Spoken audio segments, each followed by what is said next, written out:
What's up, everybody? Welcome back to your favorite wrestling podcast. It is the Monday Night Wave. If you smell what we're cooking. Right now, I'm passing it off to my host, or my co-host. Oh, my bad. Jay here. I'm passing it off to my co-host. Go ahead. Take it from here. Man.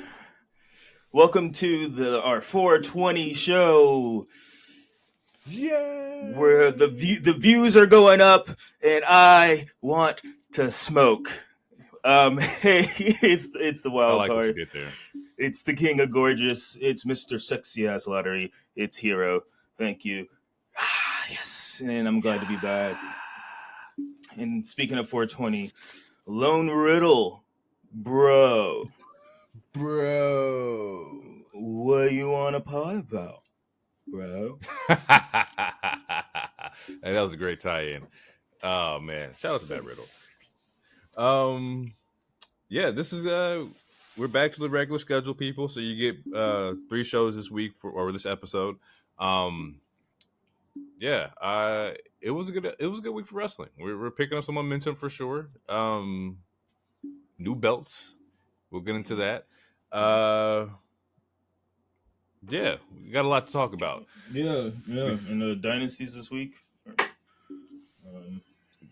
Dynasty is this week. Dynasty is tomorrow. Yeah, and Backlash is in 2 weeks. It's things is going up. Something's going on with TNA's doing something right now. I've seen some highlights. I saw that.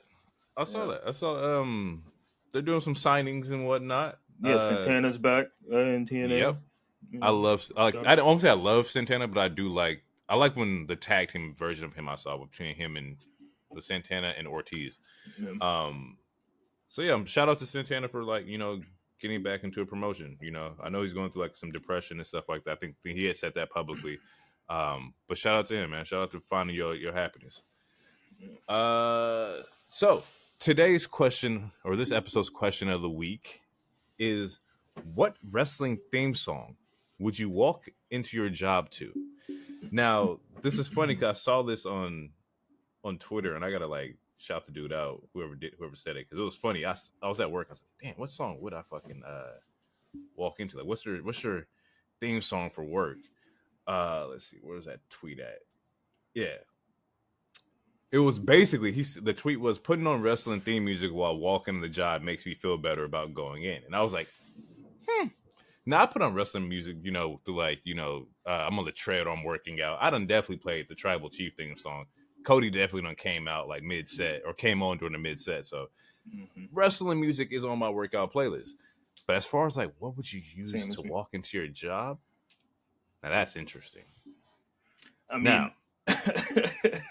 it's interesting. I mean, honestly, I'm gonna go first because it seems like you have. You went first last week anyway, so I will go first because for me, I thought it was interesting, but also at the same time, because I also have it on my workout list. I mean, I just have a regular list just so if there's just any time I just want to listen to wrestling music, I'll just go to my wrestling playlist.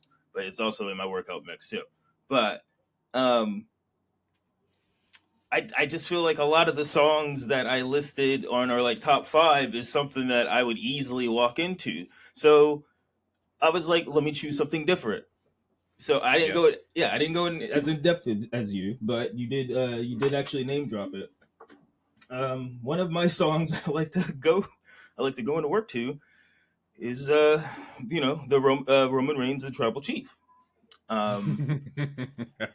It's kind of slow, so I can walk methodically, and I look down upon people because they're just NPCs playing a game that they don't even have the instructions to. They don't even know the controls to. And I put my one up because I am that guy. I am the heroic rager. That is my Prius that I parked. You see that lunchbox? That is my lunchbox. And then I snap out of it. So yeah. Oh, that's funny. I don't know. For me, man, Mondays is always just very rarely do I have a Monday where I'm energized, I'm ready to go. I'm happy to see people. It doesn't really happen a lot though. And for that case, I'm going Mark Henry, somebody gonna get their ass kicked. Going Oh on my Mondays. God. Mondays is Mark Henry for sure. Like 70% of the time. Weird. The 30, I'm neutral, but just say some dumb shit early in the morning. Can I get up early? I will fuck you up.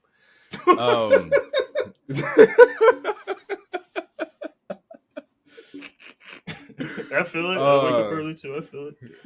I don't like to be on a nah. It's just Just give me like 30 to like an hour to warm up to like the dumb shit. Because people be saying or asking dumbass questions, and you got to sit there and be like, okay, sir. Actually, this way over here. I got like a Wednesday through Thursday or a Tuesday through Thursday song. I'm going MVP. It's coming. Like I'm just waiting for Friday. I don't know why this is funny, but yeah, MVP. I'm coming.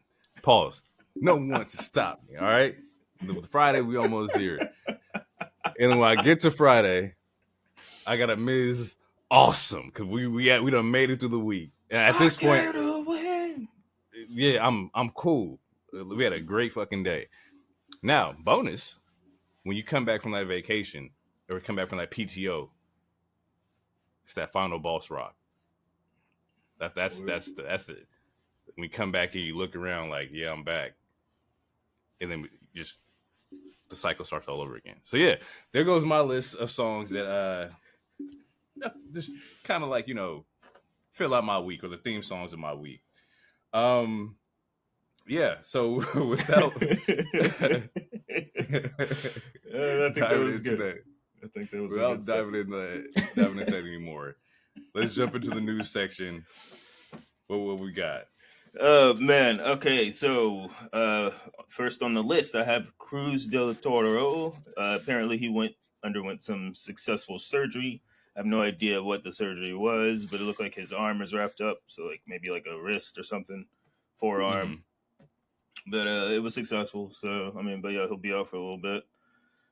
And then we got 2 pregnancies. On was it Dynamite? I think it was Dynamite, right? Ruby Soho and now, or was it Rampage? It was. I think it was pre-taped. I thought we saw it on Wednesday, but it was pre-taped for Rampage, if I'm not mistaken. I have no idea. But Ruby Soho tells Angelo that they are expecting a baby, which is real. Shout out to them. Congratulations to them. And then a couple days ago, also Logan Paul and his fiance. I don't think they got married yet. Yeah, they're expecting a child as well. So shout out to them as well. Everybody getting their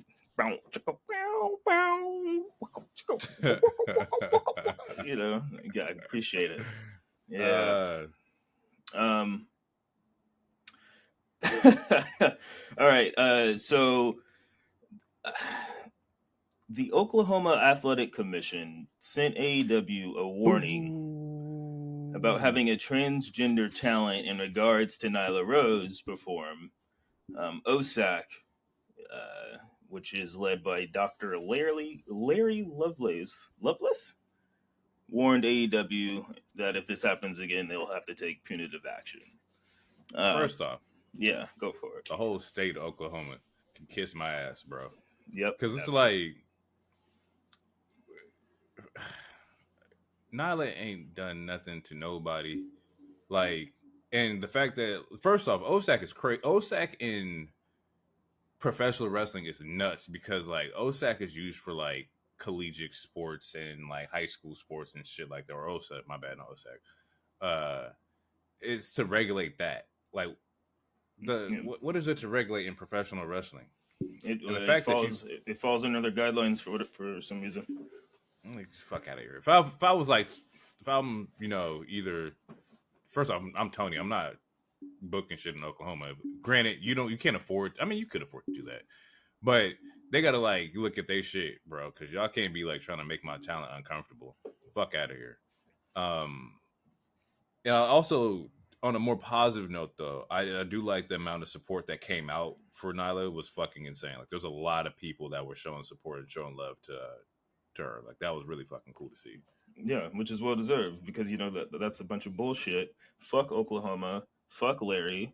And yeah, fuck all that shit, man. Fuck all that hate and bigotry, all that shit. I hate it. It doesn't make any sense. They're just mad because they have nothing but Sonics and tornadoes. Fuck them. Fuck Oklahoma. Oh, Sonic and tornadoes. That's crazy. Um, Yeah. Next, during some interviews, Nick Khan has been alluding to Mania no longer taking place during the same weekend as the Final Four. And then also there's been some alluding to possibly moving Mania to May. And then also he said just probably don't expect any East Coast open arenas anytime I soon. saw that. Yeah, I saw that. Yeah. So if I'm not mistaken, there was the rumors that like Vegas was going to force its way into the Mania picture. I think the next one's in Minnesota. If is that it was rumored to be in Minnesota. It hasn't been announced yet. It was rumored to be in Minnesota, and Vegas is like, hey, come on over here. We fine in March or April. Like, come take a look at us. Now, I don't know about you, but Mania in Vegas would be fucking insane, bro. Yeah, it would be great. Like, I would be there. I would be there. My wife has an uncle that lives there. I got a place to stay. Worst case, I'll just stay on the strip because that's where everything would be anyway. I'm going. Right. I don't need to go to the actual show. Like I said, I think it was. I don't know if it was off the air or not, but like just being in the same city, that's fine with me. I can try to go to Wally Mania. I can go to all the other shows, the GCW shit, anything else. I can still watch that shit on TV. I'll be Gucci. I'll be there. If it's in Vegas, I'll be there. That shit would be up though. I'm not gonna lie. That shit it would be fucking lit in Vegas. I think I might join you. I think I would go too. And I don't like being around a shit ton of people, but for that moment in particular, I think I can suck it up. It's cool, but we wear a mask.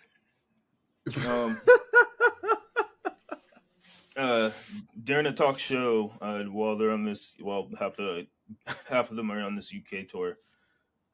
Becky reveals that Seth got a knee surgery for his torn meniscus on April 16th, so that was Tuesday. So yeah, he's going to be out longer than we expected. It was a torn meniscus and something else with the MCL. I don't remember. I didn't write it down. So shout out to Seth for being a fucking warrior and going through that. Like that, I think we had messaged in the group chat. All right, message in the group chat. Like that makes so much sense because boy could not walk. He was getting help. Like at the end of Cody's match with that, he was on somebody's shoulder. So like, shout out to the man for pushing through. It's it's a good like moment, but I don't think it's heroic. I think like we got to stop pushing talent to shit like this. Like just being responsible for their bodies is like I get it. You can't stop anybody from doing what the fuck they want to do, but hey, we ain't got to push through all that, bro. You still gotta you got family to live, you got life to live after this, bro. Like you gotta run and play with your daughter, like chill the fuck out. Although, once again, I understand the circumstances. It was Mania season. You don't want to be away. You're part of a big fucking storyline.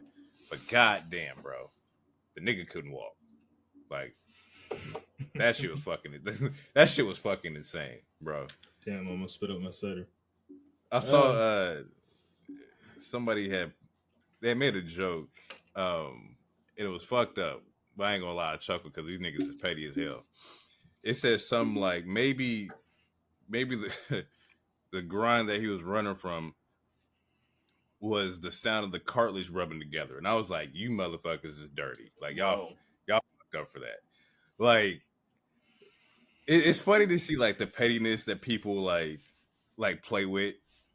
It's like, hey, first, look, I'm not gonna get into it. We already went over tribalism and the dumb shit, but it was like y'all petty. Y'all ain't gotta say all that. In the last part of the news was the current releases, right? Yeah, the So during Smackdown, there was a few releases. Xylee and pretty much in this year. So all three of them with Sang Ivar and Jinder Mahal. Yeah. So with this in particular, I got like a couple thoughts on it, and it's kind of fucked because like, I saw that was it Sangus? It was the one who made the video of talking about he basically just saying like there was no you basically saying like you guys want this Indian viewership, right? You want the Indian viewership on Facebook, YouTube, you know, you want the Indian like audience and whatnot, but you won't utilize like the talent that's here. Um and he is right because there was a point in time where like they're doing like these world WWE tours and whatnot, and no matter what location they go to, but in particular they're doing WWE India, and they were pushing the Indian talent. You're marketed, you're everywhere, you're going to be on the show, and they do the same thing. They did the same thing in Saudi with Mansoor, if I'm not mistaken. Like he was like popping in Saudi, and then like he's not with WWE anymore. They were pushing or they were running promo packets for like Veer like for fucking weeks, and he shows up and you don't do anything with him. And then Jinder is a situation where like I think Jinder is also a really good fucking talent. I like seeing Jinder. I think Jinder plays the villain role really well. I think he's a good fucking wrestler. He's always in shape. So like what's the issue with, you know, the talent? Why not use the Indian talent? Yeah, I do not know. I mean, honestly, they were given the wrong characters. Their characters were just too typical and cliche. I don't want to say they didn't get the opportunity because they were on TV multiple times, but it was a lot of start and go, start and stop type push. But also, it just didn't connect either. Yeah, they just needed something different. I mean, I don't know. I'm not a huge fan of Jinder like that, but I was fucking with Veer. I think he had potential, and I mean, he's a real ass athlete. I mean, and Senga is too. Like they're like legit athletes. They just need to like be booked differently. It's the cultural gimmicks don't really work for like certain crowds, you know, and that's something that like they were deep into. Um, when I think they had a match a couple weeks ago, I think for the tag team tournament, like they were wrestling some, I think it was New Day or somebody, but like the boys can wrestle. They were moving. Like Veer is like athletic as hell. Like them boys were definitely working. Uh, I just think that they deserve a better shot. I don't like them being like the bad guys and always get beat. There was never a moment where like they came out looking like, okay, we're gonna put them on a nice little run, a nice little push to somewhere. But then also at the same time, the tag team titles were stuck up in like fucking limbo, so you really couldn't build a team because who the fuck were they gonna go after? KO and Sammy or the Usos? That wasn't gonna happen. But yeah, shout out to them, man. Hopefully they can figure out where they want to go. Well, shit. I don't know if you will see Jinder in AEW. Him and Tony got into it, so I don't know if that's going to be that. Oh, that's in hindsight. It's kind of crazy, but I don't know if you're going to see that happen. But hopefully Jinder bounces up somewhere, man. I want to see him somewhere. I think he's a phenomenal talent. Take him, Veer, Sangha, and y'all go wreck the indie somewhere and like, you know, just prove everybody fucking wrong. Because I think y'all can do it. Y'all got the chemistry. Breaking news: Matt Hardy's broken. Matt Hardy's back in TNA, and I think he just won a title. Oh no, he attacked the champion Moose. He attacked Moose. Huh. So Matt Hardy signs with TNA, which is interesting. Cause I remember him talking about how he wanted to sign somewhere where he can, you know, not cement his legacy, but he wanted to end his run on a high note. That's good, as long as he's not on my TV. So what's up with Matt Hardy? Why don't you like Matt Hardy? Because he's irritating. he's an irritating person, and he walks like he took a shit in his pants, and he's just fucking obnoxious. He's obnoxious. He's obnoxious. does that stem from you I think that like he's done great things, and I loved it. Like the last time I was really fucking with him was when he was doing the Eater of Worlds shit with Bray, mhm. and after that, I don't know, he kind of fell from grace for me. He pisses, I don't know, he just irritates me. It's like, just get off my television. At the it's TNA's you think great. because he's riding like that nostalgia wave to where he thinks that he should be like up here, and it's like, bro, you haven't been up here in like a really long time. Like, I mean, this is part of that, bro. You can't move the way you think you can, bro. Like, you got to do something different, bro, than what you're doing. And I ain't fucking with it. It ain't. It's not for me, bro. It's not entertaining to me. I don't like it. He's on TNA. That's Gucci, because they were teasing maybe him coming back and doing some Wyatt shit, but I don't know. I don't want to see with it. the QR codes and shit. Like, oh my god, it could be Matt. Yeah, I didn't want to see that. Yeah, I'm not. I don't want it. But All right, anyway, I mean, that's. I guess we can leaves get Jeff into in a very it. interesting situation. Not really. What is he gonna do? I mean, I would assume probably finish out his AEW contract, but then again, Jeff has shook before, so we'll see. Oh man, I pray for the best, bro. I don't want nothing bad to happen. Yeah, so Raw. The show opens up with Rhea, and she Yeah. expresses that she has to vacate the title, which So- it was rumored that she was injured, like a day or two before the show. If I'm not mistaken, I think they said it was the live spot, like in that hallway, Yeah, and it was funny because I watched that when I was watching. I was like, "Damn, she hit that wall kind of hard." And then the way she was like not moving her arm, I was like, "Oh, she probably fucked something up," or maybe it was like a stinger at the time. But yeah, she definitely hit that cement wall hella hard and probably fucked her shit up. And that's just the business people. That's just what happens. Like it was completely unintentional. Um, but yeah, I fuck man, seeing her vacate the title was fucking sucks. I really wanted to see what Judgment Day was going to do. I was assuming some kind of like leadership battle between her and Priest about like who runs Judgment Day, but alas, that's not the case. It looks like she's going to be written off TV for a while, or she's off TV for a while. yeah, I think she's gonna be off TV for a while. That's the way that it seemed. Yeah. Yeah, the crowd chants bullshit. Yeah, absolutely. Yeah, and Liv comes out. She's laughing. Security tries to stop her. Rhea headbutts one of the guards. It was crazy. That was a good ass headbutt too. Like Yeah, guard sold the fuck out of that. yeah, she did it for the vibes. I'm here for it.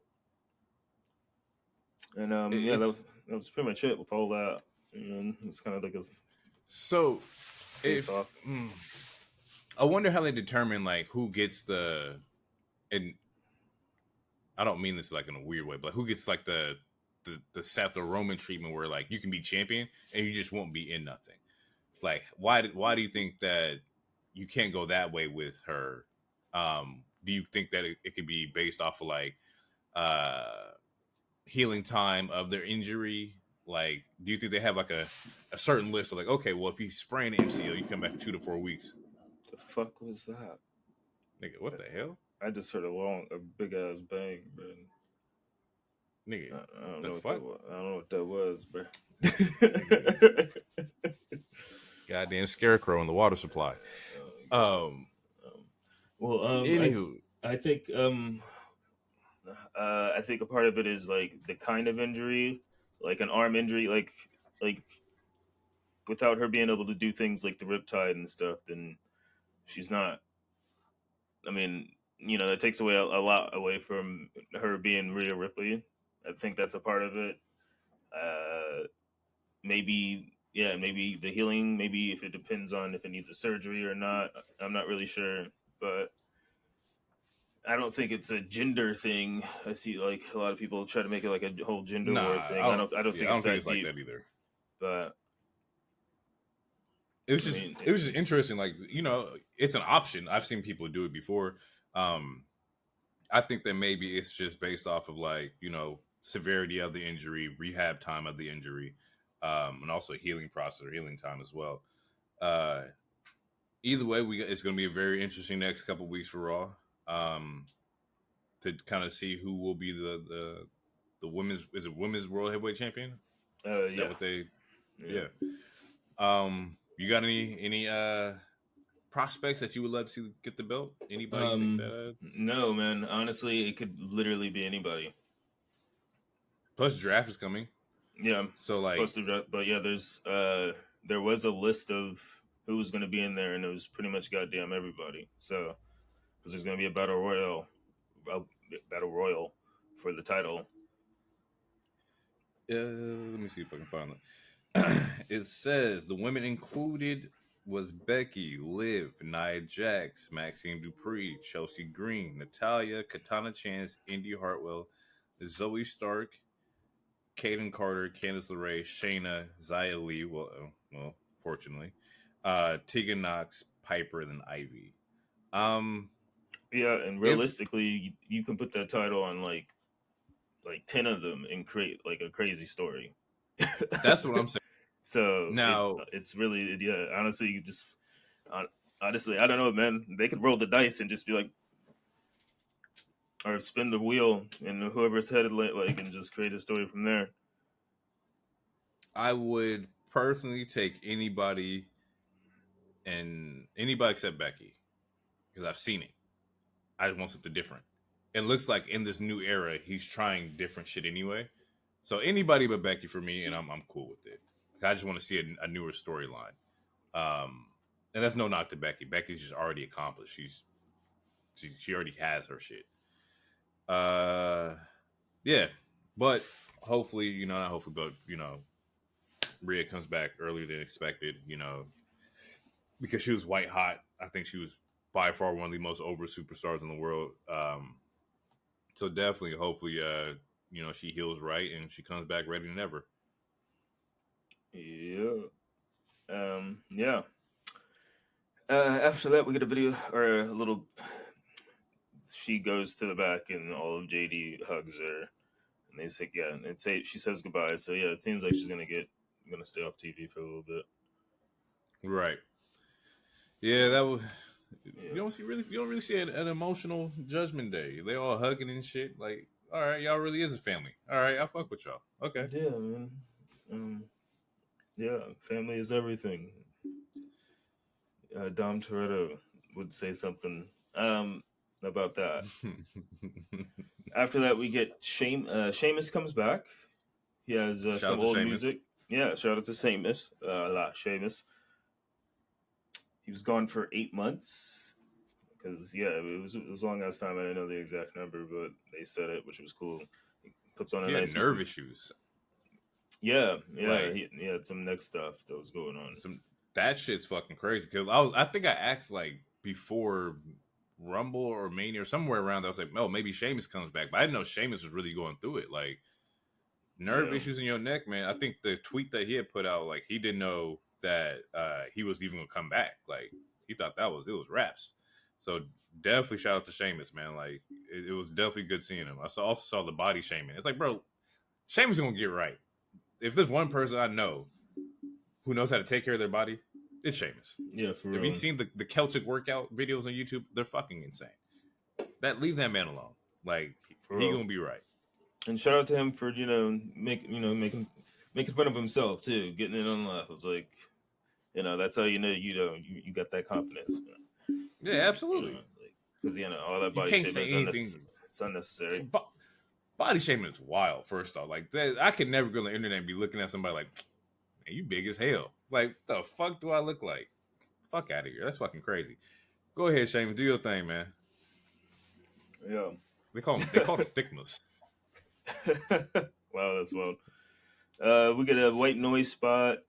Ivar does a good splash spot. Fucking bro kick. Sheamus W. It was a pretty quick match with some good ass like bang bang moments, but it was just something to warm up Sheamus, get him back into the ring. Right. Yeah, that's exactly what it was. It was a good warm up match for him. They made some note or comment in the match that he'd been wrestling for 17 years. It was 17 years in the E. And I thought about it. I was like, Yeah, Sheamus has been around for a really long time. Like I was using like Sheamus moves like PS2. Like I was still in like high school. So like Sheamus has definitely been around for a really fucking long time and doing the damn thing. He was the his first year he was like champion or some shit like that, and people were pissed the fuck off. Yeah, I have no idea. I wasn't watching at that time. But, yeah, Sheamus is just Sheamus is definitely killing the shit for sure. Yeah. After that, we get it was a video package with Chad and, versus who the fuck? Decage. I don't even know what the hell I wrote. It's for an IC match later. It's Chad video package for the IC with Sammy. Yeah. What is Decage? After that, we H and Pierce come out and they bring out the Awesome Truth, and out to them give they debut some new titles. Yeah, we get new tag team belts. The world. World. I think it's World Tag Team. Yeah, world. I'm confused because I hate when they do this shit. I don't know if it's like World Heavyweight Tag Team or World Tag Team Champions. I think it's World Tag Team Champions. Yeah, I think it's World, and then the other one's just Tag Team. But they're cool. Yeah. Yeah, you like them? I'm not gonna lie. I don't like the design of these. What the hell is that sound? Niggas is throwing up fireworks, bro. For what? So. What is? I don't know. Man. On 420? Like that's crazy. Nigga, like get your high ass in the house. What the hell we doing? I don't like the design of these ones. I don't think it's bad. I just like. I don't know. I'm not rocking with it. I like the other ones a lot better than this one. I like the other ones a lot better too.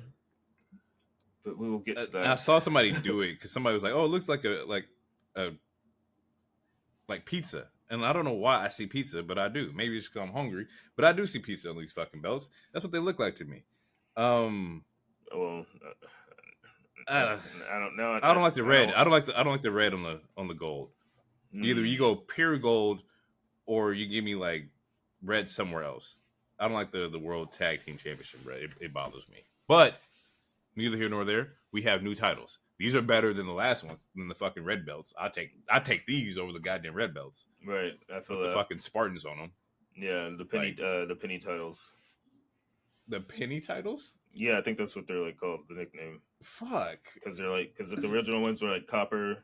They like look like copper. They were copper. Yeah, they were copper. It kind of just looks like a coin, you know. Oh, those are terrible fucking tag belts. Yeah, this segment was funny. Truth got a couple like one-liners in here. Yeah, that was just fucking crazy. Calling Triple H a magician. This Houdini got you fooled, but I see right through you, Tommaso Ciampa. Like, yeah, Truth funny. Is just stealing moments, man. Like he's solid. Yeah, and then Miz speaks fluent French, which was cool. Yep. And somehow R-Truth understands that perfectly. Like that's such a good bit. That's such a good bit.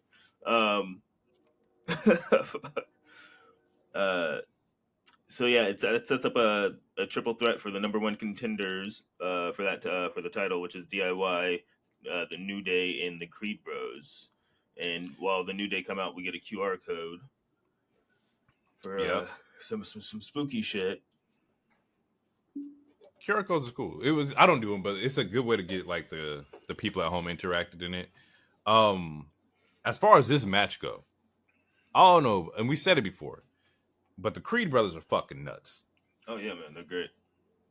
These two dudes are light years better than what I thought they were, and they keep getting fucking better.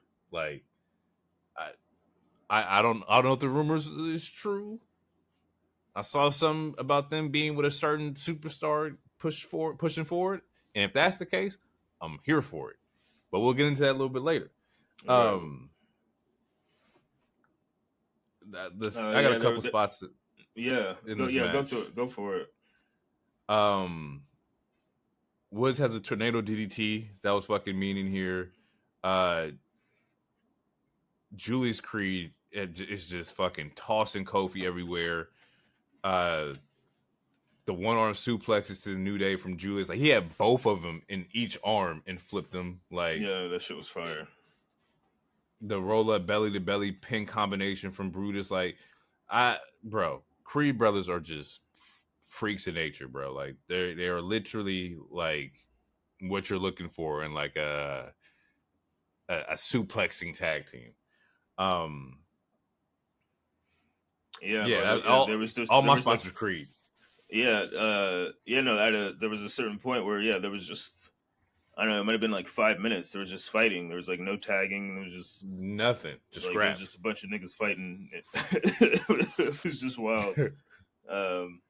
But eventually DIY gets the win. Yeah, I don't know. It was just crazy as spots. It was too much to write down. Yeah, they have a DIY has it's called meet in the middle. They use that on Woods. That's how they that's how they get the win. My last note was like the whole last 5 to 10 minutes of the match was just fucking nuts. Like that was the scrapping that was just happening. Next match was Candice Indy versus Maxine and Ivy. Mm-hmm. Also, Drew has a mental break and he kicks the TV. Yeah, shout out to that TV, man. It's the same TV fucking LA Knight threw down. I know it is. Yeah. Yeah. My notion is that Maxine was really in here, like, was wrestling. Like, the story with Maxine is kind of interesting because, like, every week she gets a little bit better and better. And this week she started off hot. She was definitely doing some moves and whatnot. But the story is basically that she's not there yet, but she's slowly like figuring out the ropes and whatnot. And I expect like maybe in like the next 2 to 3 weeks we'll get like Maxine finishing out like a match by herself, possibly. I don't know. But there wasn't a lot of spots in this match. Indy finally turns heel. Yeah. So all 4 of them look good. I would like to say to piggyback off what you were saying. I think all 4 of them like looked real good. The match overall was just it was a fine match. And Indy finally turned heel. And like fuck, or at least it looks like it. She did her job. Got the win. She did, which was to steal the win. Shout out to like Indy. I like I said, I didn't get to watch her in NXT, but Indy has it. Indy's mad talented. Yep. And then we get a Priest video package. And he's the first Puerto Rican champion in, I think it was 70 years. Is that 70? That's cool. Getting a nice video package. Nice type video. This is also the promo where Finn is like talking to Priest about they need to focus on going back to like the tag titles. But Priest tells him he needed to focus on teaching Jey Uso a lesson. He asks Finn if he's on board with that, and Finn gives like this little curious look. He gives this look like, "Yeah, I'm on board, man. I got you." So I don't know, but I don't think Finn liked the idea of being like, "I ain't no henchman, bro. We was boys. We equals." But with this gold around, it don't seem like that's the case.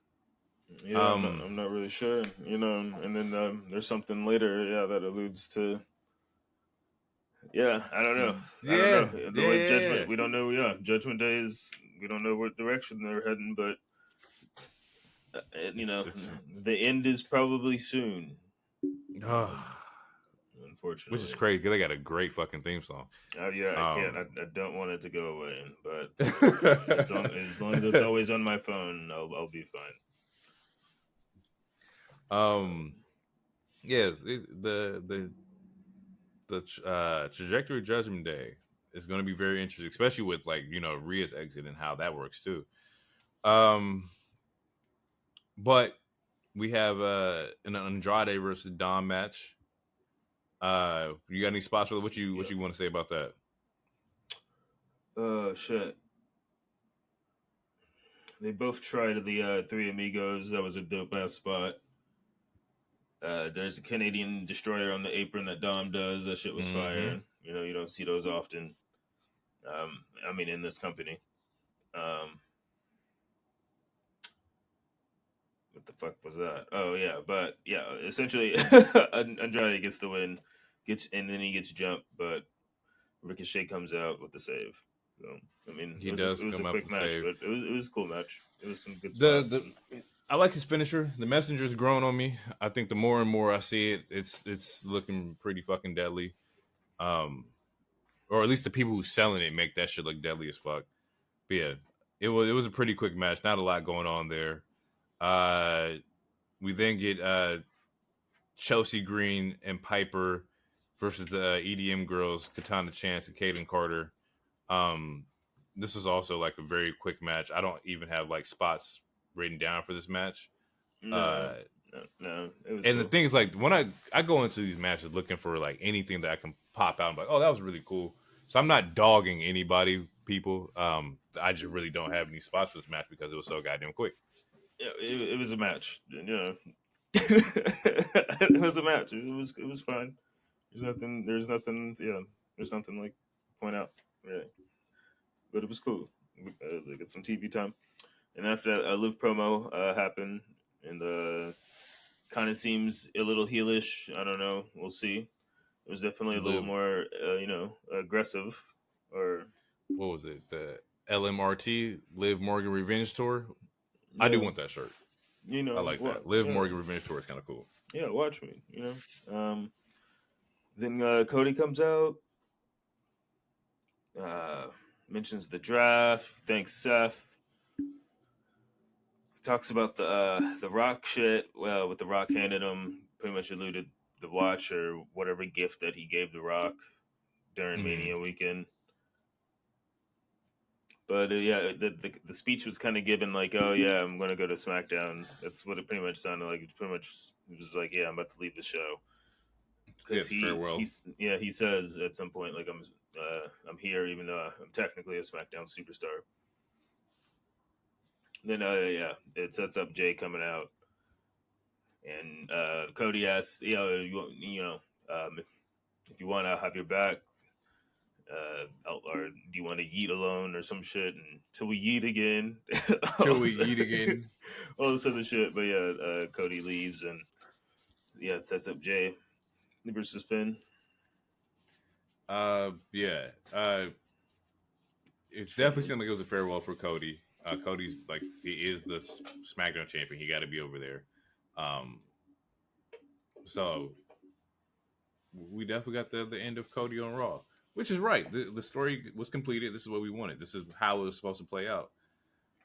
We do get the Jay versus Finn match, and there's a draft coming up, so maybe they'll just switch.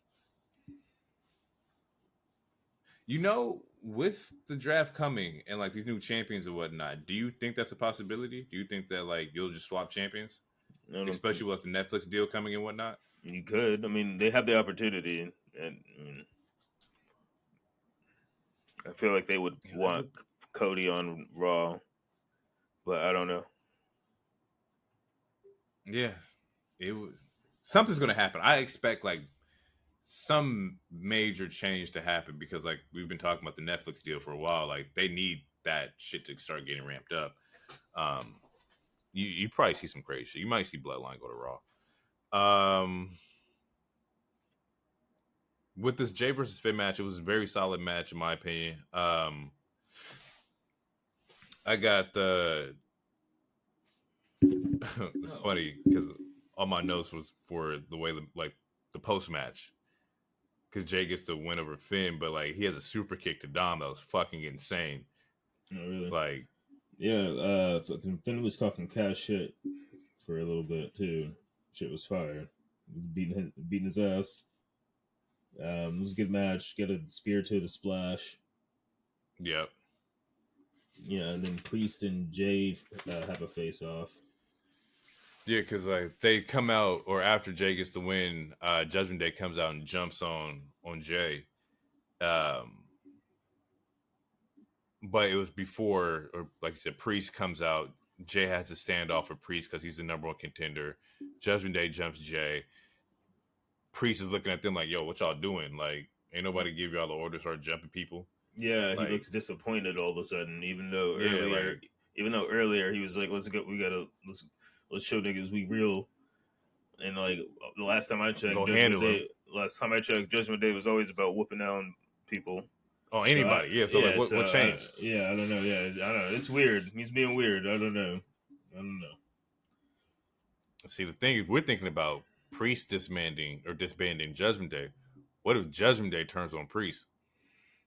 I mean, probably, bro. He's being weird, bro. Like, why you being weird all of a sudden? What if it's after Jay? What if it's Priest versus Finn? Hey, What if that's what we get?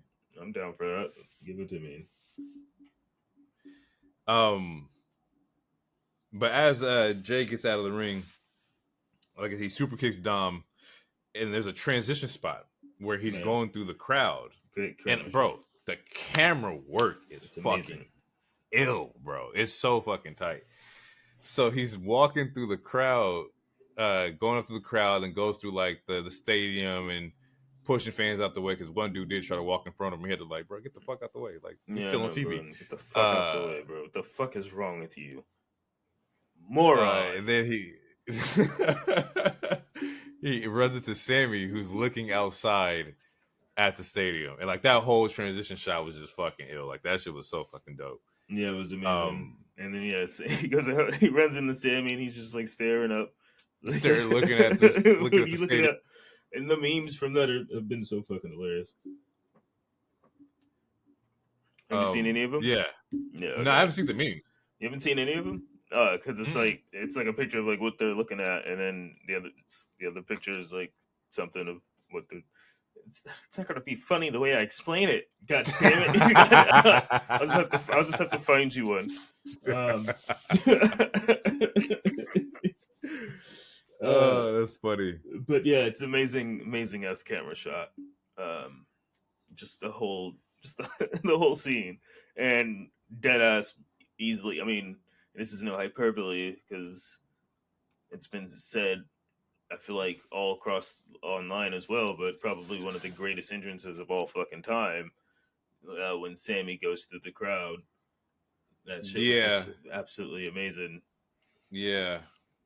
Like because the camera transitions people from Jay to Sammy, and then like Sammy walks out to the crowd from the outside of the stadium, or walks from outside the stadium to the ring, and like the fans are going fucking nuts, bro. Like Sammy, like he turned into a believer every week, man. Like I like I said, I don't get it. I never did get it, but dude is he's an undeniable talent for sure. Bro, people love him. Yeah, bro. Like, Sami Zayn, bro. I never got it. Bloodline Sammy was like my intro to like Sammy, and even then, I didn't understand why the fuck Sammy was there, but he was just there. Bro, you gotta open your third eye, bro. I might try. I might put some Visine in it. At some point during this, Bronson Reed says whoever wins, he's getting next. So that's setting up a future feud for the Intercontinental title line. Yep. Watch out for the meat. But but we get Sami Zayn versus Chad Gable for the IC main event, Monday Night Raw. Yeah, this was a solid match. I won't say it was like what I expected. I expected a little bit more, but it was a good match. Like overall, I enjoyed this fucking match. Like Sammy had a crazy little like German suplex spot to Chad, and looked like he just dropped his motherfucker on his head. Like it wasn't a stiff German. It looked like it was a stiff German, which that's like the best like way to like sell moves to me. It's like, damn, bro, that look like it hurt. Yeah, there was a lot of cool. They had a German suplex exchange. There was a like there was like a top rope Olympic angle slam Olympic thing slam? yeah, The angle slam from the top rope? Yeah, that shit was fire. Sammy did the springboard move. That was fucking sick. Yeah. There was. Yeah, I know. I mean, I don't know. To me, it was a high quality match. It was a good main event. You know, it might. You know, I don't know. I think it was a good main event. Go to the next page. Maybe I'm a little salty because I wanted Chad to get the belt. Maybe that's where my my heart hurts, is that Chad still ain't got the goal yet. You know, I'm gonna go find me a Chad Gable singlet. I'm gonna show up on the pod and wear the singlet. It ain't his time yet. Because he ain't handling his damn business. Anyway, he tries for a sharpshooter. That shit was yeah. But he gives out Chad, German, Sammy into the fucking turnbuckle. That shit was fire. Then we get an ankle lock. Sammy's bleeding, but not intentionally. Not really. But yeah, we get an exploder after that, and then a fucking haluva kick, and then Sammy wins. It's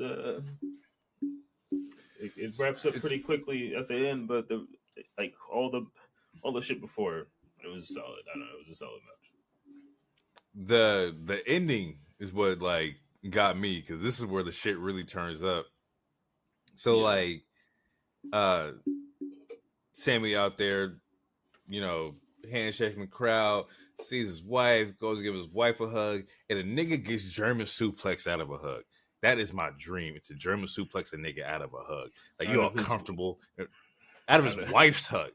Like, that is your dream. What? That's your dream?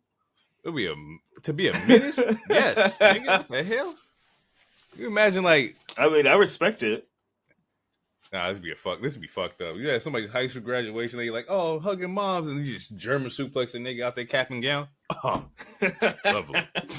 Yeah, no, I feel it. Hey, I feel it. I fantasize about super kicking just people, just like that Shawn Michaels that part when he was just super kicking people. I would just love. He's like, what's his name? Stan. You just made me kick Stan. Yeah, I would love to do that. But yeah, suplexing people. But yeah, Chad German's Sammy out of his wife's arms, which is really fucking wild. That's some real, that is some menace shit. And he puts him in an ankle lock while on the turnbuckle. It's some real violent shit. Crazy. I loved it, and that's how the show ends. Like, it didn't end with like him walking off. Like, the show ends while a nigga's like ankle is still being putting niggas in the lock. That shit is fire. That's great. I'm here for it. Heel Gable, give it to me. If I can't get the belt, go be a menace. Everybody getting dropped on their head. Suplex City. Can I say that? Can I say Suplex City? I mean, I guess. I mean, that like is that a band term? I don't know. Maybe Suplex Village. City. Suplex Village. I am happy for Heel Gable. I want to see where they go with this. Probably not back to the IC title if it looks like Bronson Reed's getting his shot. One of the things I saw online. Probably. One of the things I saw online was Creed Brothers joining Sammy, if that's a rumor. And if that is the case, I'm down with that too. Give me Gable, Creed Brothers, and they need a mouthpiece. Shit. Who's available right now who can talk? Gable's the mouthpiece. What are you talking about? You think Gable's a mouthpiece? Gable can talk. He's already the mouthpiece of Alpha Academy. Alpha Academy, that's true. I was thinking about that. I was like, who talks to Alpha Academy? Yeah, I'll take that. Yeah, give me Chad. Give me it'd be the same thing, just like Team Angle. That's why people keep comparing it. Angle was the one that was talking. I hate that too, because like you're putting Chad on a very high pedestal with Kurt. Like it's almost unattainable, bro. It might just be unattainable. So please don't do that. Give me Creed Brothers, Chad, and let me throw Otis in there. Give me Otis too. Yeah, real. He could be mean. You know what I'm saying? So let's do it. Now, Tozawa, I don't know where you fit in this. He could be aggressive too. You think so? Yeah, he could get mad and slap him in the face. He could get mad. You know, shit. Uh, Insult his wife, bro. He'll get angry. oh my god. Yeah, that was Raw. Pretty solid show. I'm not mad Yeah, at it. I'm not mad at it at all. yeah, it was a good show. It was a Um, good show. we're gonna get into Dynamite real quick. Um, yeah. Uh, with this show in particular, we get a Mox kicks off the show because he's the IWGP champion. Which it's a cool way to kick off the show with Mox with the Japanese title. Basically, he gives out a promo talking about he's proving the doubters wrong. It says that nobody thought that he'd be able to hold his title while on AEW. He's like we talked about last week. He's the first, wrestler to hold all three in the three major companies, with that being like the AEW Championship, the WWE Championship, and now the IWGP Championship. Says that the Don Callis family tried to put out a hit on his friend and Bryan Danielson. If there's a target on Bryan, there's a target on him. And then next week he calls out Will Hobbs. So next week we're gonna get Will Hobbs versus Jon Moxley, which is also like a little callback because Will Hobbs I think was working with Mox like when he first came around, the first started debuting AEW. From there we get a CEO promo saying she can't wait to get payback on the person who jumped her. It says that bitch. it says that you jump me with the lights off. That's kind of funny. It sounds a little like Julia Hart. However, I don't think it's Julia Hart. I don't know who it is, but I don't think Julia Hart jumped the CEO. So we'll see where that goes. I don't think it's Chris Statlander. And you know what? I think they're setting up Mercedes to fail. She needs to stop talking and start wrestling. I'm about to change my 6 months. I'm getting close because oh my god, the people online, no one's liking it, bro. And it's exposing her weakness. She has never been known to be a talker. She needs to wrestle. If she is not healthy, then say that. She did say, I think this promo this week she had said something like something it was like something to the line of like, oh well, I wasn't cleared to wrestle before, but now like I'm cleared, and that's why you'll see her at Double or Nothing. That's why they've been pushing her for Double or Nothing. Oh my goodness, I'm worried. Okay, well, oh goodness, all right, I'm worried. We're gonna see. She's because that's not her strong suit, and that's what they've been focusing on, and it's not a good look. Not for this particular crowd. It's not good. Yeah, it has been a lot of talking, but I will say I have been paying attention to the story, and then but the thing is, I don't think I'm paying attention to the story because Mercedes is a part of it. I think I'm just paying attention to the story because I'm interested in seeing like Willow versus Julia and how like this all plays out. To be honest, like Willow's carrying a lot of the momentum for the story for me. It's funny because that leads into our first mixed tag team match, and it's funny because last week I said, "Oh, I want some mixed tag. Bring back some mixed tags. I want to see this." Sure as shit, we get Cope Willow versus Hart and Brody King.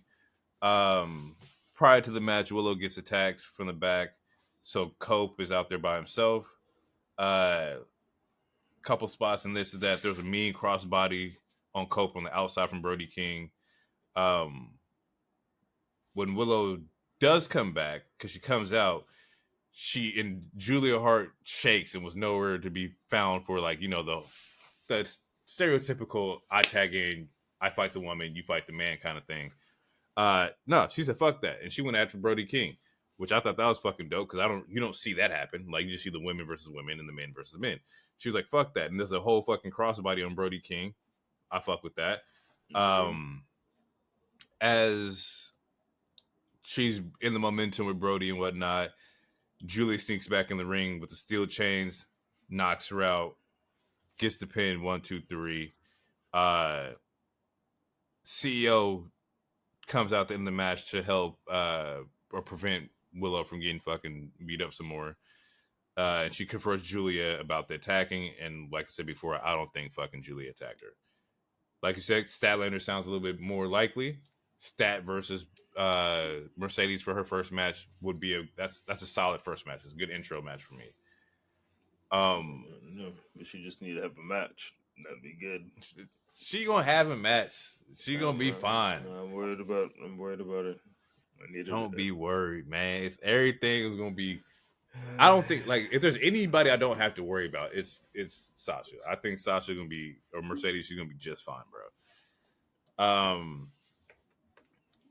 We come back from like ads to an FTR promo, which was then cut short by the EVPs, which is also some dickheaded move. It's funny, but that's like I've never seen somebody like, oh, we work backstage. We're just gonna cut off your fucking shit. They're embracing this whole EVP shit. Yeah, so like Tony Khan was back there, right? Jermaine Khan, like so. Jermaine Khan. Does he like work with him, or are they like? Are they like cool? Is he part of the like? Is he a character now? I don't know. Like I don't know if Tony's in character. I don't know if Tony's part of the. I have no idea. But you're right. Tony was right there, and like, they look at Tony. They're like, "Oh, we'll just put it on social. Put the promo on social, right, Tony?" Which it's all leads into like the EVP's match. They have a match where it's the Elite versus Penta, Pac, and Daniel Garcia. This is probably where the show starts to pick up a little bit for me, where like shit just gets a little bit more exciting. And it's probably just due to Penta because I love Penta. But Penta had a mean kick to Nick in the corner of the turnbuckle. At one point during this match, Matt Jackson has the mic. He's doing a promo and calling out moves while he has the mic, which I don't really need it, but I understand it from like a heel perspective and like, you know, just doing shit to kind of like make people look at you as the bad guy. You think it's drop kick by Danny, which and so now they're like Booker T's character in TNA also. Did Book do that? Yeah, he did something like that. That's funny. Where he the mic getting stomped out. Yeah, it was a viral clip where he's on the mic and he's like commentating, beating up the people in the ring. That's fucking funny. I gotta go find that clip. Pac is working his ass off in here. Actually, the worker of the match was Pac. Pac was fucking fucking people up. He had a crazy little German suplex spot. Okada has a mean like neck breaker. It's just the way he sets up his neck breaker is fucking just wild. Pac's coming into the ring and does one of the cleanest fucking cutters I've ever seen. Okada's doing tombstones. Like, there's just a lot of random fucking moves in this match. We get a double super kick into the Rainmaker on Danny. That's how they get the win. The Elite get the win. A ladder gets brought out to where they throw Danny in between, or Danny is sandwiched in between the ladder before Pac comes out with like the bell hammer for the save. We get a Hookako promo. He's what? Go ahead. No, please. Anytime we bring up Jericho, I know you got something you want to say. Go through it first, please, and then I'll just I'll stop when the time is. We got a Hookako promo where Jericho is talking about he didn't feel like Hook was listening to him last week. He says something like he's like the greatest of all time. He's the learning tree. He talks about the learning tree. And he says he is the learning tree, which this is crazy because it reminds me of like, because he says something about the trademarks that he had where he's like, he trademarked like the learning tree, which I was like, okay, this is where he's using that at. He says everyone who's been in the Jericho vortex has come out better.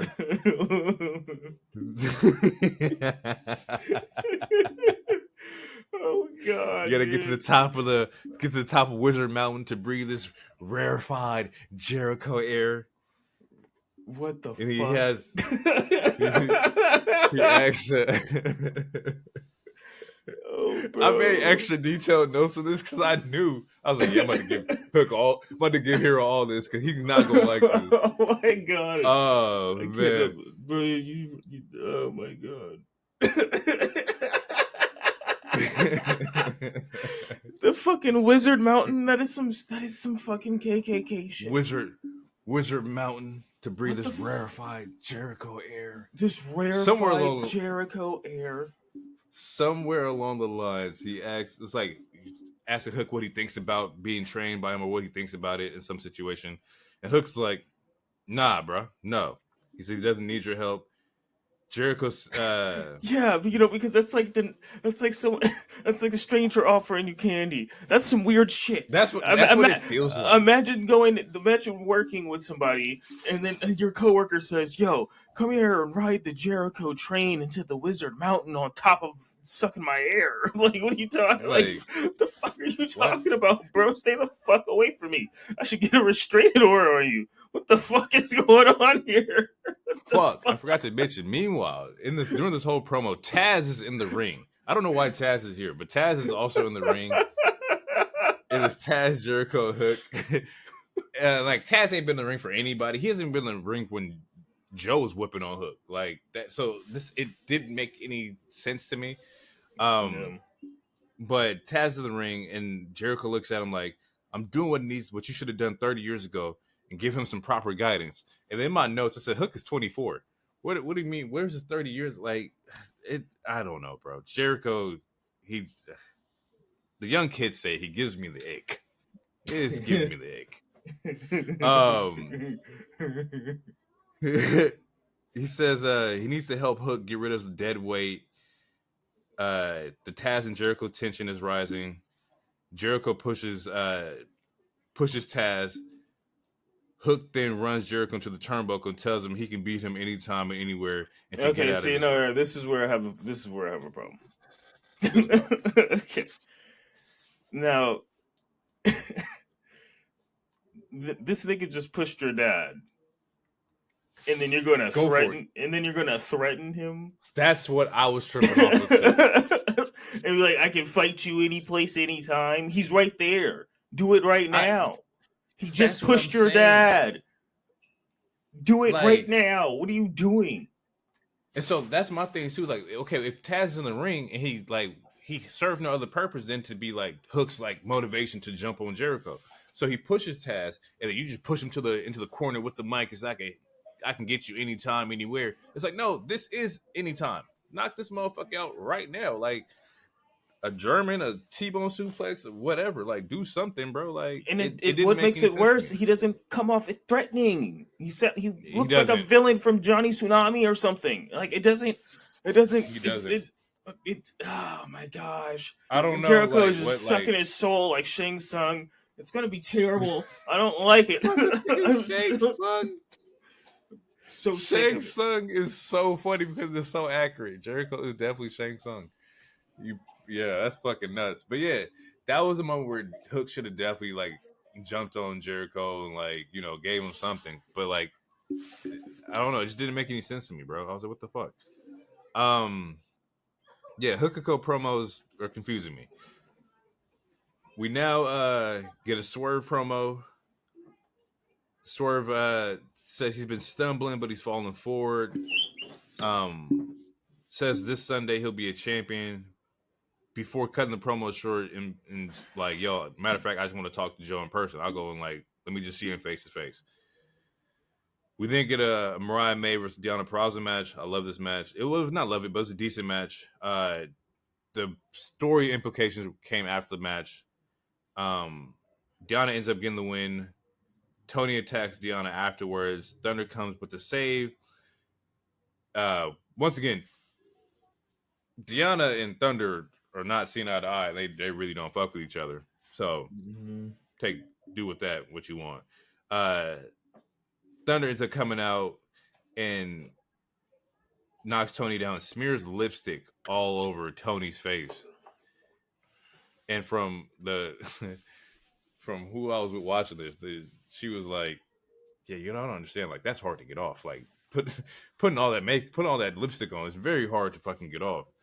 And I was like, I wouldn't fucking, I don't operate with lipstick, but it looks like it's a very painful process. We then get a Bang Bang Gang or Bang Bang. They're not such a gang anymore. It's just the Bang Bang Bullet Club, Bang Bang Gang, whatever you want. Pops. Shout out to Pops. Mm. They now set up a winner takes all match for Dynasty. So the trios belts are going to be on the line. The ROH trios belt with the AEW trios belts, and it's going to be Bullet Club Gold versus the Acclaimed winner takes all. We'll find out what happens tomorrow with that. I think they should have unified them a long time ago. I think finding the trios in ROH is probably pretty difficult. Yeah, it's unnecessary to have all those titles. Yeah, and they're trying to rectify that. They definitely are consolidating the trios. Cause I think with trios belts in general, you should be able to like defend those between ROH and AEW. I think that shouldn't really be an issue. We get Orange Cassidy versus Shane Taylor from Shane Taylor Promotions. Shout out to Shane Taylor. I love his theme song. His theme song is dope to me. Little spots from this match is a solid suplex into a stunner reversal from Orange. Lee and was it Lee Moriarty and a go-go ends up jumping Orange Cassidy afterwards. We got so how it works is that Lee and Ogogo jump Orange. Christopher Daniels and Matt Sydal come out for the save. And this is where like the storyline between like Trent and Orange is really picking up. Because Trent ends up giving the help for Orange chair shots. And as he gives the chair shots to him, he's looking up at the ring, he's watching them jump on Orange, and he's like, go ahead, finish it. Like nodding off, like, do what you need to do. Like, hello, sir. Finish the job. So Trent definitely wants to see Orange pay. He's watching Orange get fucked up every week, playing mind games no less. They end up, I think it was like Shane Taylor has like the boxing background, so he gave him like a crazy like fucking right hook. It was fucking nuts. From there, we get a Kyle O'Reilly, Roderick Strong promo, where Roderick says he's going to end him in the fact that he allowed him to do it on his own, or that he allowed him to do it on his own. So now we're going to get Kyle O'Reilly and Roderick Strong at Dynasty. Well, aren't you like sick of seeing this? Sick of seeing what? This matchup, man. Like of Kyle and Roderick, or like what you mean? They've been doing this forever, bro. Like, see, I didn't see it though, so I never seen like the NXT, or I wasn't watching during the classic Black and Gold era. I mean, also just ROH too, like old ROH. Not that I was watching either, but I don't know. It just seems like they gotta,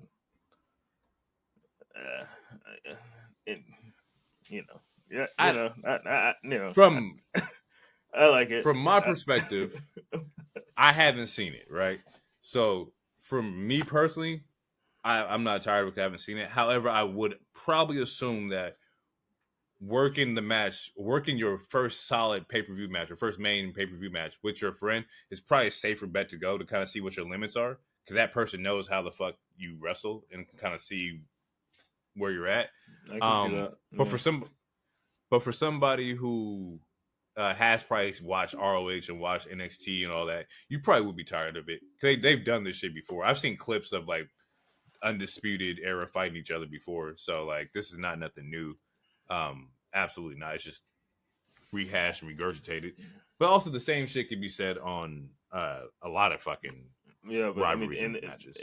Yeah, but they also did it in like New Japan and ROH, I think. But I don't know. It just seems like.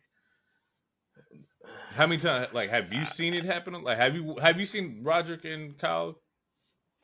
I'm not a goddamn scholar. I will. I will look it up. No. Have you seen a match? I'm not saying. Have you seen history, motherfucker? For NXT, yeah, I definitely have. And then also, okay, I feel like when they first got there, they already teased it. It's like, why do you guys keep rehashing the same storylines?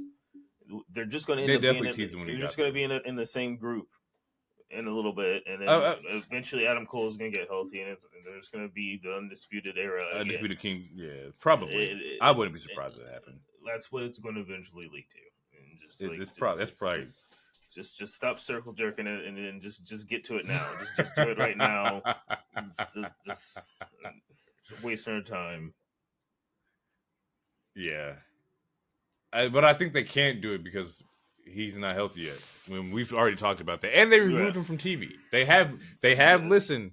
They have listened and removed him from TV because he's not healthy. Yeah, because apparently it's slowing his progress. Hopping around, yelling at people.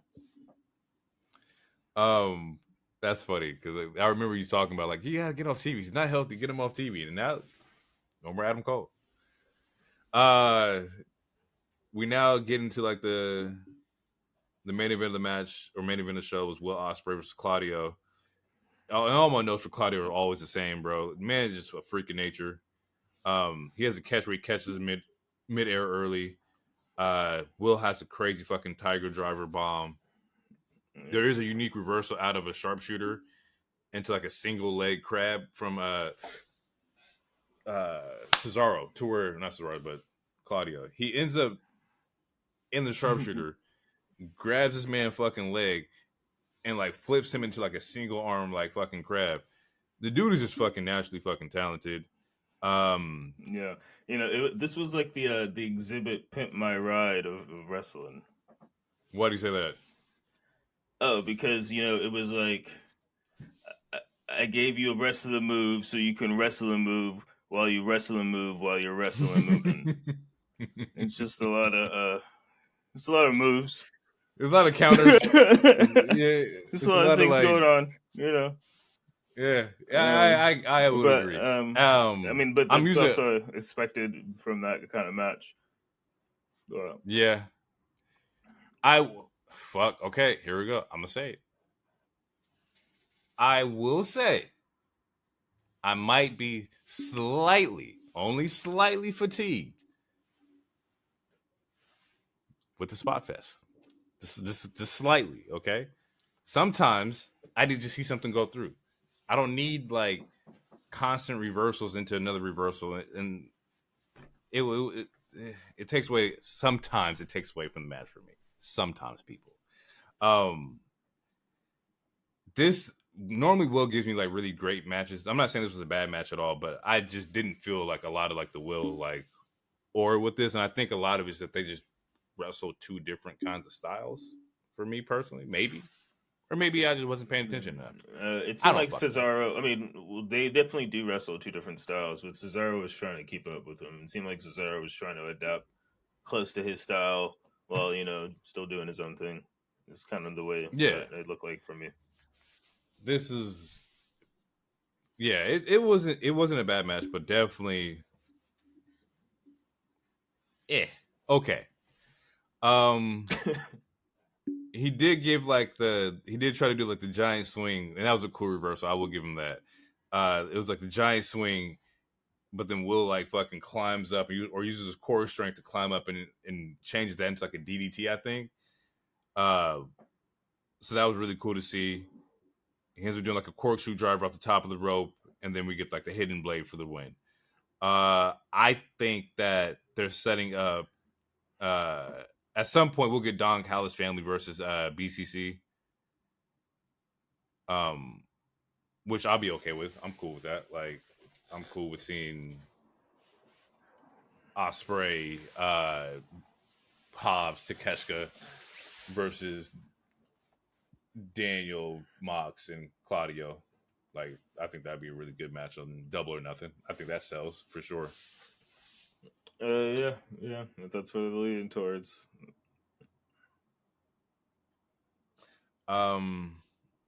We then get end of the night promo with Swerve in the ring. Called this man BBL Joey and told him to come out. He ends up doing a crazy little swerve stomp from the top of the rope to the security that came out with Joe. We then get Joe in the ring. He does the camera shot is of Joe doing the swerve dance. He's about to fucking put the sleeper on Nana, which is fucking diabolical. And then we lead into a muscle buster to Swerve to end the show. For a show leading into a pay-per-view, I don't think it did the job too well. I think for the ones you were paying attention to for your favorites, you're locked in, but I expect a little bit more. But overall, solid show. Nothing wrong with that at all. Hopefully, Dynasty will be better. I'm gonna check it out tomorrow. I'm gonna definitely see what the fuck's going on there. I usually like AEW pay-per-views. I mean, the card's not terrible. I mean, the card's actually pretty good, I suppose. So, Now, do you want to go over the card real quick? You want to like give our little predictions of that? I mean, yeah, we can. All right, yeah. Let's pop up the AEW Dynasty card real quick. Let's see what's going on here. So, match cards.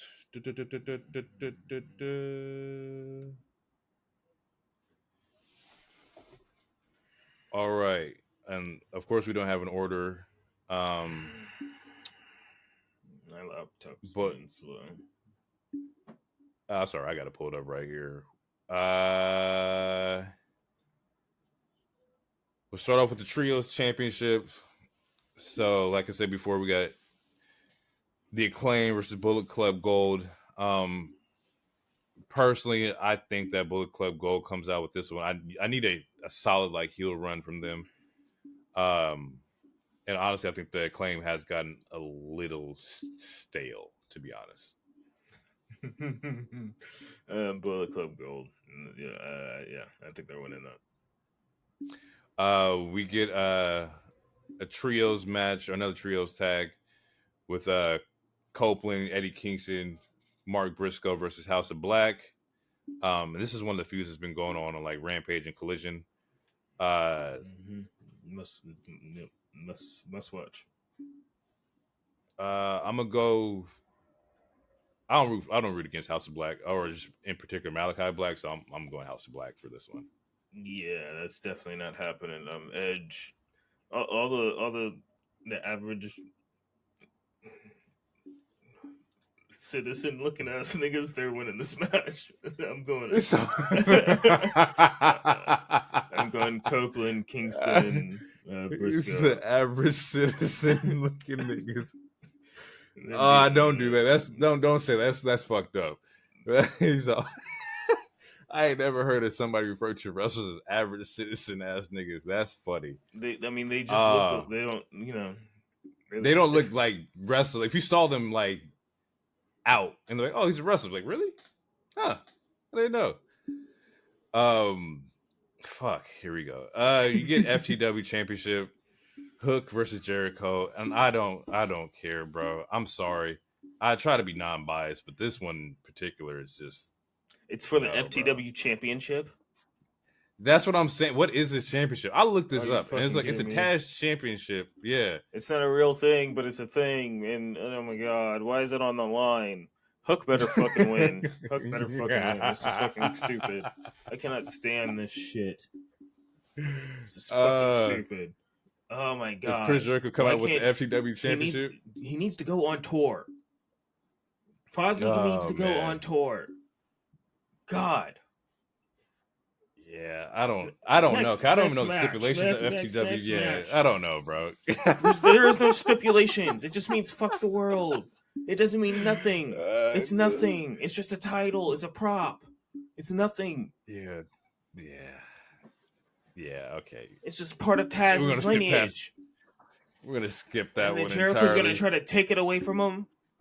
Oh, I own your lineage. Fuck. Jericho's the FTW champion. You know he's gonna win, right? Oh my god! He's gonna put it on the top of his mountain wizard and sucking on the Jericho air. Oh shit! We got the international championships of Roderick Strong versus Kyle O'Reilly. Roderick's coming out on this one, and like you said, it's probably gonna end up with Kyle joining at some point. This is one that I would have pushed to Double or Nothing. I don't think this one should have technically been on the card. There hasn't been a lot from Kyle O'Reilly just yet.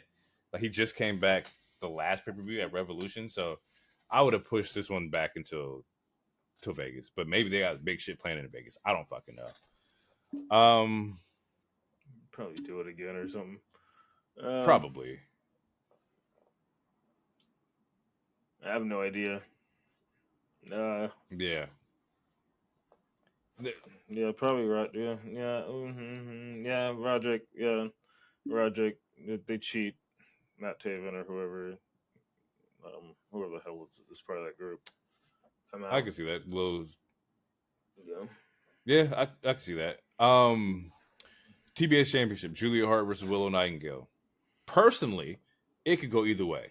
It And doesn't I'm even cool really with it. matter. Is this going to be Mercedes' title in a couple months? But I think it's going to go to Willow. I would go Willow as well. I think Willow and Mercedes is a bigger draw than Mercedes Julia. However, maybe you get, yeah, I don't know. Maybe you get a stat turn on Willow. I don't see that, You but put it on Willow. She has a lot of wins.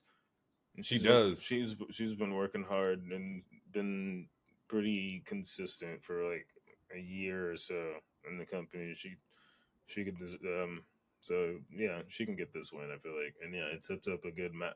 Sets up the match for her and Mercedes. So Yeah, yeah, I'll go with that. It just makes sense to me.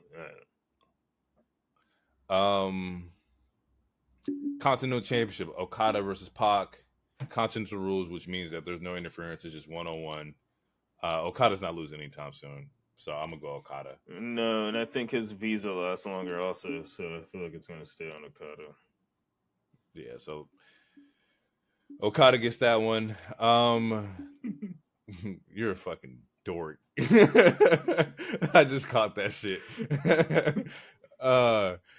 AEW Tag Team Championship. We got the Bucks versus FTR in the ladder match. This is more so going to be a really good match to me, but I'm gonna go FTR. Oh man, I think it's gonna be the Bucks, and I'm gonna hate it. Everyone's gonna hate it. I'm gonna hate it a lot. But do you think that does well? It does well for them because everybody hates the Bucks. Nigga, yeah, but no, they really hate the Bucks. Like people turn on. That's what I'm. TV. They use the heat. It's not a good. It's not a. Their heat is sending away viewers. Like it's literally. I'm not even joking. People are literally turning off the TV. They need to go on tour too. They should go on tour with Fozzy.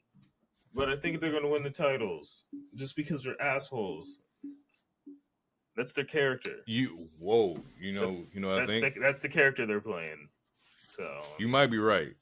You know what's gonna happen? Scapegoat's coming back. Yeah. Oh yeah. Yeah. No. Yeah. I think that too. Yeah. It's been rumored they've been setting them up. They mentioned the Scapegoat a couple weeks ago. They set up that whole fucking CM Punk footage. I think Scapegoat helps them win. Yeah, I'm feeling that. And also, yeah, that's the reason why they did a ladder match, because no one wants to take the fucking pin in this rivalry. Because they're a bunch of petty bitches. Speculation and allegations. Allegedly, nobody wants to take the pin. Yeah, okay, well, you know. Yeah. I think Perry comes back, and I think that sets up Bucks getting the win. I think you get a new elite with Scapegoat and the Bucks and Okada, which then probably sets up Page and probably Page joins. I don't know. Adam Page left off as a heel, so I don't know where he pops back in at. I think they fined him or fired him or something. Yeah, I don't think. I remember them finding him or some shit. So yeah, it's one of the two. I know, yeah. So maybe you get Babyface, Hangman back, and he'd go against Perry. Well, if Swerve does win, and that means Hangman already left as a heel, then that means Hangman's going to return and be a heel, and then go after Swerve. It's true. It's possible. So it makes sense that he does land with the elite at some point, but I think as of right now, last time I checked, they're not on good standing. Yeah, I'm definitely tuned into that. That sounds interesting for sure. We're gonna do AEW's Women's World Championship. Tony Storm versus Thunder. This one's interesting because Thunder never lost it to anybody. She dropped it while she was hurt.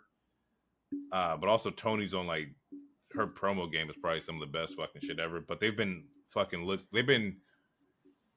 foreshadowing the Mariah May and Tony Storm for like the belt for a while now. There's been a lot of shots from Mariah May with the AEW Women's Championship or Women's World Championship.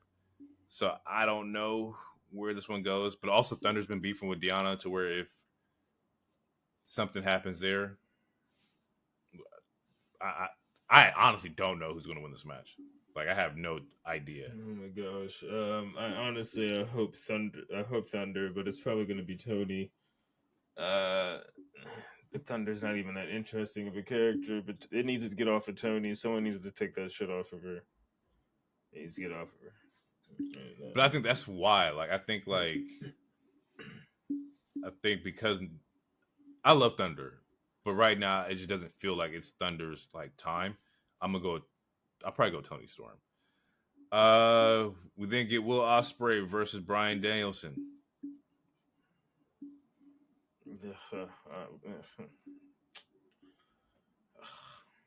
Probably. Oh my god! I don't know.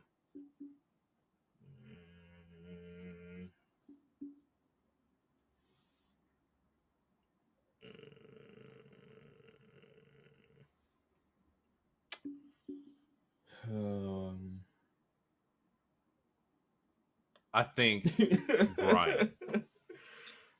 And I say this because I think the theme, like the next pay-per-view, is Double or Nothing. I think they run it back. I think they do it again.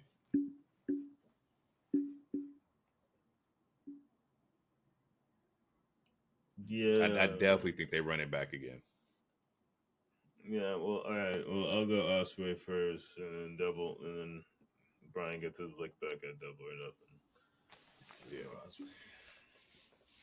And then to end it off, Joe versus Swerve, and I'm non-biased, but I don't want to. I know where you're going with this. Just go ahead and get it out. It's sitting on your face, right? Go ahead and get it out. There's nothing to get out. There's nothing. I think it could go either way.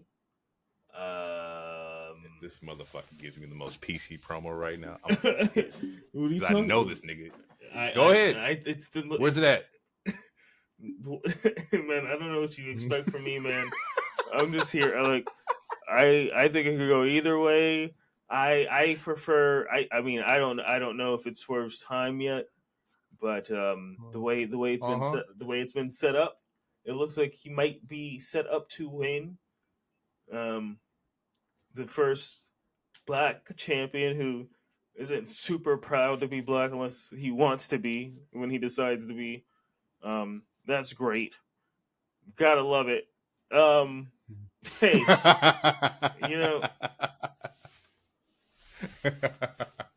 love a champion that can't put an outfit together, but I there it is. There we go. I think it's very set up that he will win. Because there's some show that happens in Washington. I think they go to Tokyo Dome or Tacoma Dome or some shit. At some point. Yeah, it's like Russell Dome or something like that. Yeah, so I wouldn't be surprised if they do a Washington versus Washington, dirty ass Washingtonian match to see who's the worst Washingtonian on the face of the planet. Yeah, that man. I asked for it and I got it, so I can't be mad. But I'm gonna go. I think it is Swerve's time. I'm gonna go Swerve, but I love Joe too, so either way I'm fine. But I'm leaning Swerve. Yeah. So there goes our predictions for Dynasty people. Before we get into SmackDown, we're gonna take a quick little audio break. Funny. I don't know if you've seen it, but there's a picture of your boy Darby out with a broken nose. Yeah. And people were like, how? Idiot. How? Stupid. He ain't wrestled nobody. Why is his nose broken?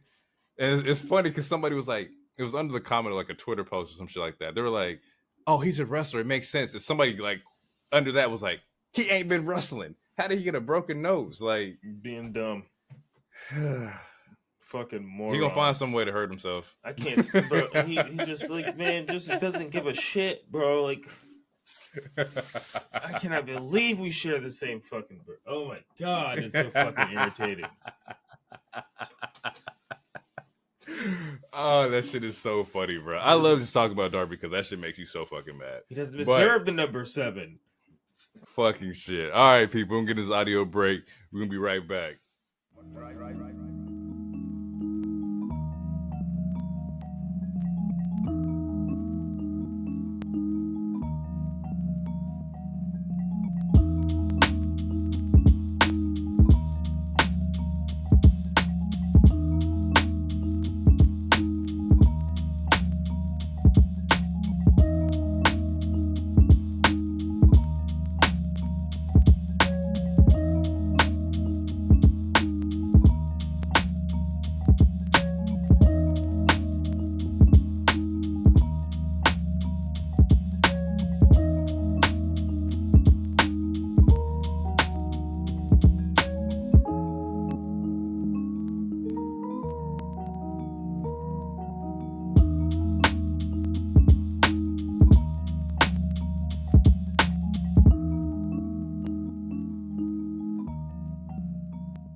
And we are back, people. We are back, and we're gonna kick it off with some Smackdown. They actually start off pretty hot too.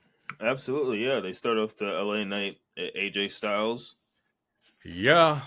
Yeah, the for the number 1 contender to see who faces Cody for Backlash. And yeah. Prior to this match, did you have any idea like who you wanted to win this match? Like who you thought was the better option? I assumed it was going to be AJ. And you just think that because like the ex like Bullet Club ties or just like as a first defense, AJ is like the best worker to do that. Both. Okay. Yeah, and he's heel, and it's a good opponent for Cody. I think it's a good first like 2 PLE feud. Just yeah. I think I works. can see that. I think it works. Cody just needs to be on SmackDown. Well, I would be interested in seeing the promos between Cody and AJ. Yeah, I want to see that because right now we've just been focusing on AJ and LA Knight, so I do want to see AJ go at Cody. So yeah, I agree too. But yeah, go ahead. My bad. No, you're good. LA does a superplex spot. Look good. AJ does a mid flip, a mid rope flip. He does the mid. It's like a mid flip moonsault inverted DDT. I saw that shit. Yeah, and which that is shit was super fucking insane. Which is super fire. I mean, he does it. I mean, it's not the first time he does it, but he's done it. Like I've seen it do it plenty of times, but this one looked real fluid. Like him and the LA Knight have good chemistry. Like I've liked all their matches so far. I think they got good chemistry. I've been thinking about that. Like we've been watching LA Knight and AJ Styles since Elimination Chamber, and maybe a little bit before that, right? I think so. They was beefing before that, so we've been seeing a lot of LA Knight and AJ Styles. So yeah, they're definitely the chemistry is definitely there with them too, for sure. But we get an eye poke and then a forearm and then a phenomenal forearm, and AJ wins, and he gets to face Cody. My thing with this match was like the way, like that whole segment you just described. It was the way it happened. So it was like he takes LA Knight's head, smashes on the rope, chokes him out there. While LA Knight is like, shit, I got choked. He waves at the ref like some kind of fly, and that's what sets up AJ to poke this man in the eye. And then we get the phenomenal forearm. It's the way the ref sold this shit was like, bro, why are you going? Where are you going? He didn't swing at you hard or aggressively. What the fuck is going on here? Yeah, I have no idea about that. It was very interesting. Like the way it was orchestrated was very funny. Yeah. But yeah, we definitely get the LA win, which sets up LA not LA. I mean AJ, which sets up AJ, Cody, Backlash. Yeah, I agree. I think we'll see 2 PLEs for sure. I think so. With them running this one. I think. Oh yeah, on the mic it'd be good. In the match, match wise, it should be good. Yeah. There's always a chance, the OC could come back to help. There's always Fatu if he doesn't do bloodline stuff. There's ways to extend the feud, if they want to True. add people to it. And then like the Bullet Club ties. Yeah, I don't know. I think it's a good first feud for sure. Yeah, I would agree with you, especially until like we see what happens with draft and whatnot. I think this is a safe option. So after that, we get Solo drives up and he greets Paul Heyman. He's in a nice suit. It looks like his first suit ever, but he's looking nice and spiffy. Man, looking like Solo Sikoa over there. Oh yeah, looking like Solo Knight. Oh man, oh yeah. Wait. Isn't that a game? No, I was meaning like I was saying Solo looked like Suge Knight. I know, but isn't that a game? I don't know. Oh, okay. Shit, I think. I don't know. I don't know. Anyway, the man came out looking like a big boss with the tux, with the red handkerchief. Yeah, like kind of like D-Mob from. It was D-Mob. It was very D-Mobish. That's a good pull. I'm mad I didn't figure that. I'm mad I didn't get that one. That's a good pull. It was definitely D-Mobish. Especially, oh yeah, I'm gonna tie this back in later because the way like the show ends, but yeah, or like the segment in between, but yeah. He tells him, "Meet the newest member of my MFT, Tama Tonga." He heard his name. Yeah, Tama, right? It's Tama. Yeah, Tama Tonga. All right, I'm gonna figure this out. He said the My MFT, which is, I believe it's My Family Tree is what the online. That's what I think is. Yeah, the My Family Tree, which is interesting because like it's a tie back to the Rock's PowerPoint. Right, but at this point, I was thinking like, shit, maybe this version of Bloodline is rocking with Rock. But if he's saying My Family Tree, that means he's creating a completely separate family tree than the one that The Rock showed. So, is Solo working on his own agenda? Solo not working for nobody. Solo doing this for Solo. I mean, family tree is just another way of saying bloodline. It's just unless Rock is a part of this family tree, unless Rock is another MFT, we don't fucking know. I mean, yeah, we'll find out who the real leader is, if it's not Solo. Yeah, absolutely. Yeah, I would kind of prefer Solo to be just working for Solo. Like Solo, like, nah, I was under the tribal chief. I know how to be tribal chief. I'm gonna do everything how it was supposed to be done. Yeah, we shall see. Because he then asks if KO's here to Paul Heyman, and then he demands to be taken to him. Take me. I want to see KO. He wants to get KO. Take me to KO. What did KO do? So I think it's a callback. I mean, besides beefing with the Bloodline for like the last 3 years, last week or the week when they try to go back to the locker room and it was taken with Cody, Cody, Cody's stuff was on it. KO interacted with them and said, "You can go to the broom closet" or something like that. So Okay. Solo, I guess, in his new reign, as his new ruler, took that as disrespect. Or as Or something. Jordan would say, I took that personally. At least that's that's the theory they crafted that I've been Okay. seeing, so. I was like, what the fuck did KO do for this man to be like, bring me to Kevin Owens? Especially, yeah, go ahead, we'll talk about it. But like, I was like, what the fuck? What did he do? All right, yeah. So all this next we get all this bringing out Triple H. Nice pop, love it. While Triple H comes out, we get another QR code.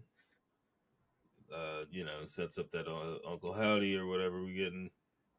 Spooky shit. And now they bring out the tag team champions, A-Town Down Under, and Yes, they get sir. their sets of titles. But before that, A-Town talks some shit, and then Triple H presents in the new titles, and they act like he's fucking Waller act like he's gonna shake Triple H's hand, and he takes it back on some punk shit, and Aldis took that as disrespect, and he's like, "Hold up," and then he fucking barred him up. He's like, "You're gonna Called the man. It was an A-Town Clown Under or something like that. Like he, yeah, he did. Yeah, and you're not gonna fucking disrespect Triple H. Like, what the fuck is wrong with y'all? All this has been a great GM.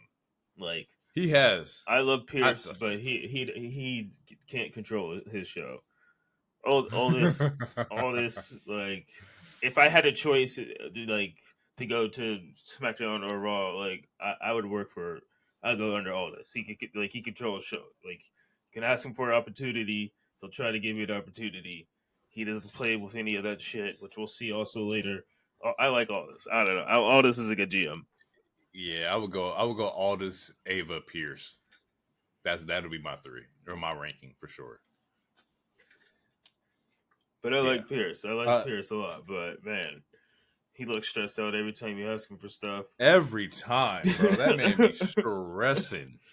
But He don't know what's going on in his show. But I would love to hang out with him. He seems real cool. But like, man, I don't know. But they get new tag team titles, and I like these ones compared to the other ones. I like, these ones are really fucking clean. Like, these are fucking fire. These ones remind me of the Ruthless Aggression era ones. They look like those kind of tag team belts where, like, I think they're just missing the blue accents on them, but like these ones are solid. I prefer these ones 10 times more than the Raw belts. Yeah, for sure. These are a lot better. And then we get a setup for the number 1 contenders match, which is a fatal 4-way with Street Profits, New Catch Republic, AOP, and Legado del Fantasma. Yeah. And before that match, Naomi cuts a good promo leading up to her match with Bayley later in the night. Yeah. I forgot that promo did happen. Yeah. For this 4-way, I only got like a couple. I only got a couple spots in here. Profits are looking good as usual. There's a New Catch clothesline to a German suplex, which is fucking crazy. There's a Tyler Bates spot where he's trying to solo lift up one of the AOP members on his fucking shoulders, which is also crazy because I think the man could realistically do it. He then gets help from the Profits to do the spot, like they help get the AOP doing on him, but that ends up getting fucking spoiled by Legado. I do like New Catch. I think we still need a little bit more from them before I can like just throw the belts on them, but they were definitely very fucking close. There was also a fucking 3-man splash that was fucking dope. You had Bates jump on the outside, Pete on one side, and then fucking Tez jumps over the fucking turnbuckle. And that was a great fucking camera spot. And Humberto had a crazy fucking leaping knee strike. Like, the people in Legado, like, are super fucking talented. Like, that's a talented group of individuals. And when they're able to show it, they fucking get down. This match was fire. Everyone was pretty fucking good. You got all the spots down. You got more than I did. I was cooking. Like, I was cooking. I was cooking food, so I was just trying to write down what I could. But yeah, no, this match was pretty entertaining. Absolutely. It was an entertaining match. Profits end up getting the win. Yeah, there was a spot also when they the way the camera angle was when they all jumped out of the ring. Montez jumped over the middle, and the other two people. Yep, I just said. Yeah, that's I just said that. Yeah. Oh, okay, my bad. Yeah. I was. No. It was a dope fucking spot. Sure. It was the way the angle, like you said, the angle was set up on that. Like that shit was fucking hard. Yeah. Right. Anyway. Right. Okay. Yeah. Bayley cuts a promo. After the match, setting up for the title match later tonight against Naomi. And then we get a scene where she said like in the promo she's talking about how like she's focused. She's currently the only women's WWE champion right now in the company, so she's not taking that lightly.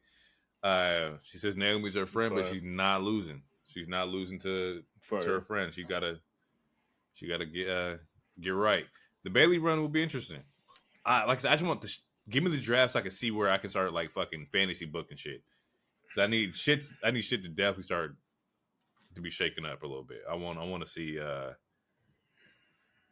don't know. Fuck. Who do I want to see? We want some Bayley. Hey, Bayley gonna work. Bayley gonna work everybody. Ooh. I'm talking Bayley to Baileys and Rose Plants. There's gonna be a lot of Rose. We have had it. I would take this Bayley. Give me this Bayley and give me Nia. Like this version of Nia. I want to see that. Planted. Let's Rose go. Planted. Rose Planted. Rose Planted. Rose Plant is a dope move. That is a dope finisher. I'm indifferent on it, but it is what it is. Really? I'm not a huge fan of it. I think it's awkward. I think it's awkward. I can see that. I can see that. It's like awkward in an unconventional way, but I love Bayley, so. You think we get any returns? You think anybody gets drafted that's not currently active right now? I'm trying to think who's not active. You got Mella, you got Bliss, who were out because of pregnancy. Yeah.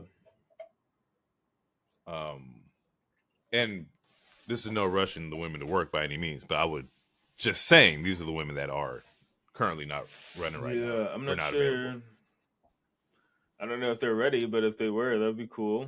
You got that freak of nature Charlotte over there healing with the fucking Wolverine healing factor. Yeah. We got to send her to Genosha immediately. We got to get her out of here. Who else is not? I think that's about it. I think Shotzi's going to take a little bit longer because Shotzi had just got injured. So I think that's about it. Right, and there'll probably be some NXT call-ups. I'm expecting Mello and Ilya. I don't know. We'll see. Yeah. Roxanne looked good too when she came out to Raw. So like, she's wouldn't be mad at that either. Yeah. So Heyman apologizes to Solo that he can't find KO, and he's like, "You're making decisions that you're not allowed to make." And you're doing all these things, and Solo's like, "Are you done yet? Are you done? Yeah." And then the camera angle. I mean, again, just cool camera angles of him following. Heyman speaks. So yeah, they go out there. Heyman speaking, and while he's speaking, we get the crowd chants. We get Roman. We want Roman.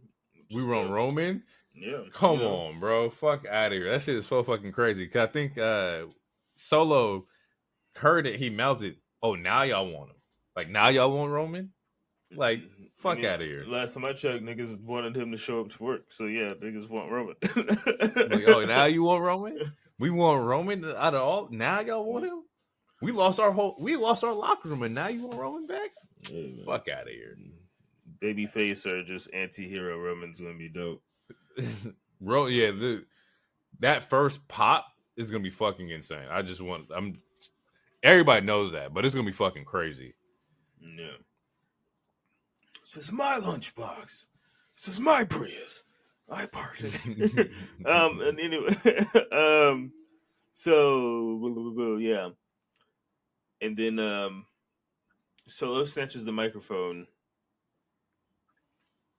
Last week, I had to lose my brother to gain one. My MFT, Tama, and there's a bunch of loud ass boos. Mm-hmm. And it's not Dom-esque, but it's close. It's up there. It's up there. And then while all that's going on, Tama like brings out a bloody KO. Bro, this man is leaking. Like, yeah. Now this one looks more fake for sure. This blood looks fake compared to the Cody Rhodes one. This one looks fake, but because I'm here for it. I'm still here for it. I'm like, what is he leak? Why is he leaking this bad? What does this man do to him to where he's leaking like this? It's fucking insane. I'm here for it. It makes him look crazy or brutal. And then KO still look beast. But yeah, Tama puts the ones up. KO tries to have a comeback and fight, but the 2v1's too much. But KO was all fucked up, beat the hell up. But yeah, even he tried to have a comeback, so he still looks strong. That's good shit.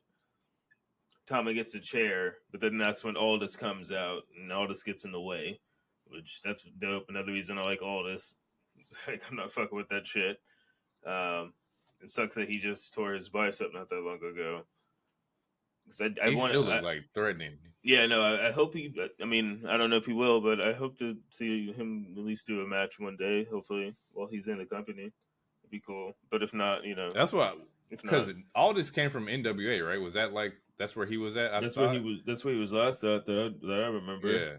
Because when I heard he was going to WWE, I was like, oh, he's going to be a wrestler, but he came as a GM. So like, and maybe I think he produces some of the matches as well. I'm not sure. But I mean, if not, then whatever. But it'd be cool. But yeah, we get a like an ad break, right? Right. And we come back from the ad, and there's a fucking car wreck. Yeah, all this is like dragging Heyman. Like, come here, look at this shit. Look over here. Look at whatever's at this around this fucking corner over here. And look at my roof. Look at my roof. What y'all play too much? Yeah, and fucking is like, losing is not the only thing that has consequence. Because so it's also dope because we get car violence back. We get like fucking vehicle manslaughter. We didn't explain it, but when he gets back, there's a car wreck, right? And like one car is T-boned into another, so it's insinuating that Tama took this car and drove it into Kevin Owens. And then drag Kevin Owens out of this crash car into the goddamn arena. Yes. Real manslaughter, vehicle manslaughter, baby. Let's go. These niggas is on GTA. This is some Def Jam shit. This is some shit you would find in Def Jam. First degree vehicle manslaughter, baby. Let's go. I don't hear nobody talking about no blood, no nothing. Because this shit was outrageous. But it was fucking funny, and I enjoyed it.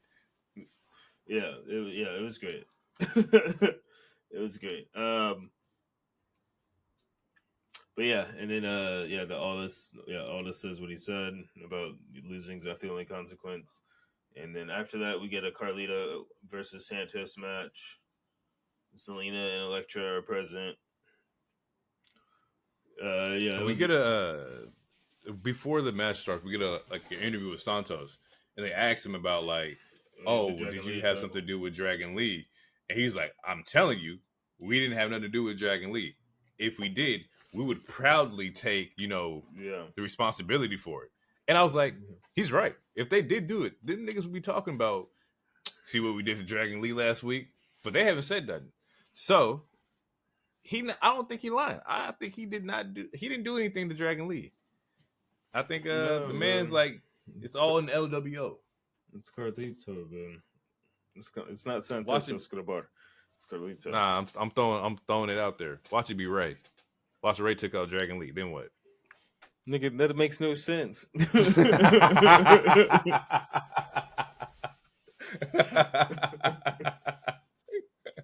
Oh, watch it be Ray. Go ahead, Ray. Turn heel for me one time. This shit would never happen. I mean, I think it agree. could I happen. think it's, but it would just this wouldn't be right now. It would just make no sense. nah, fuck that. Shake shit up. Realistically, like I said, I do agree. It's probably Carlito. I based on the way like this match happened, I don't think so. I thought like the turn would have revealed itself this match because you have the leader of LWO or Legado versus like Carlito. Either way, in this match, it was funny because commentary was making comments about Carlito being frustrated. This is the first time he's been in like the E, and he's not chasing after a belt or nothing like that. Basically, making it seem like Carlito's just a little uncomfortable with his lack of a push.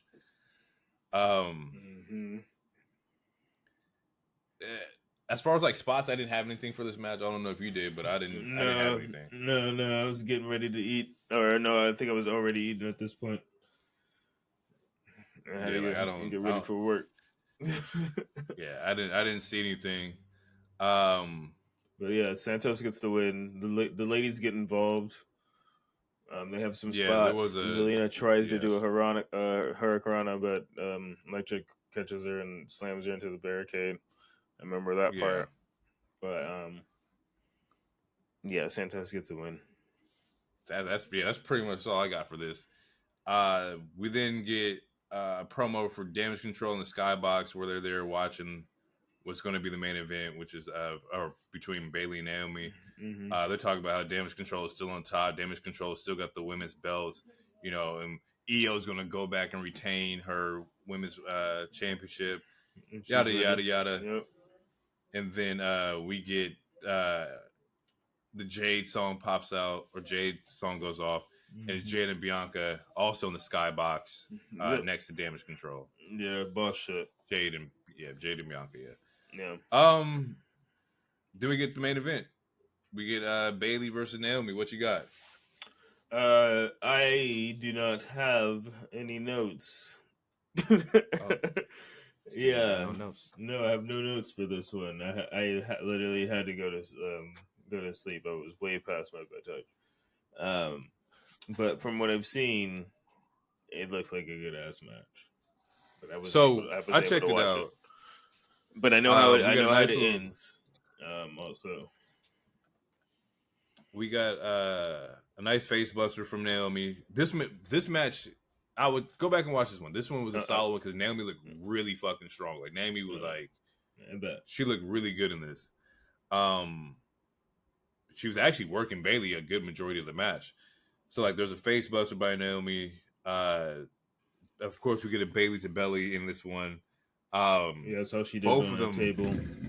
On the table. Yeah. Both of them. Both women during this match looks great. This is one of the ones I want them to run back only because of the way it ended. Absolutely. Which runs into basically when Bayley does the belly to belly outside, we get interference from Tiffy. So Stratton comes out and ends up hitting Bayley or hitting Naomi, then hits Bayley, causing interference to the match. So there's a no finish for this match. That's the only thing that pissed me off, is that there wasn't like a clean 1, 2, 3 between either one of them. Right. But it sets up Tiffany for being like, the heel, or gives her more push. Not saying that she needed any more push than what she already has, but I want at least a clean, like, something to this. Like, it needed something tangible. I need something to grab onto with this one. Yeah. Even if it was like a roll up or something. She does hit a fucking dope ass moonsault though. She hits the prettiest moonsault on them. Hell and it just sets up like shit was fire. Yeah. So it just sets up Tiffy going on a fucking run. She probably ends up beefing with Naomi next week again because she cost her a title shot. And then we'll see where, Bayley lands with her next opponent. Hopefully it's still Naomi, but that's probably not going to happen. I mean, yeah, they'll run it back at some point. Yeah, they need to. Like that, it was a good fucking match. Like that was, I was thoroughly impressed. Like, I wouldn't be surprised if there's a triple threat like Backlash or something. That's true. They could always run this at Backlash. Yeah, I like that. Yeah, give me a triple threat. I like that. I like that a lot. Let's rock with it. But yeah, that's the show. That's the show, folks. We are wrapping up this episode.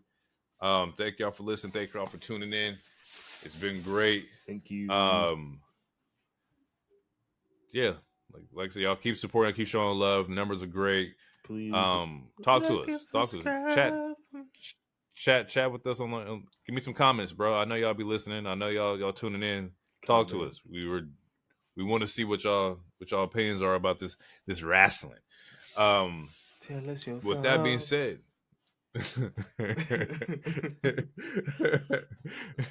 with that being said, we're gonna get out of here. It's been real. We will catch you guys in the next one. Peace out. Peace. Too sweet.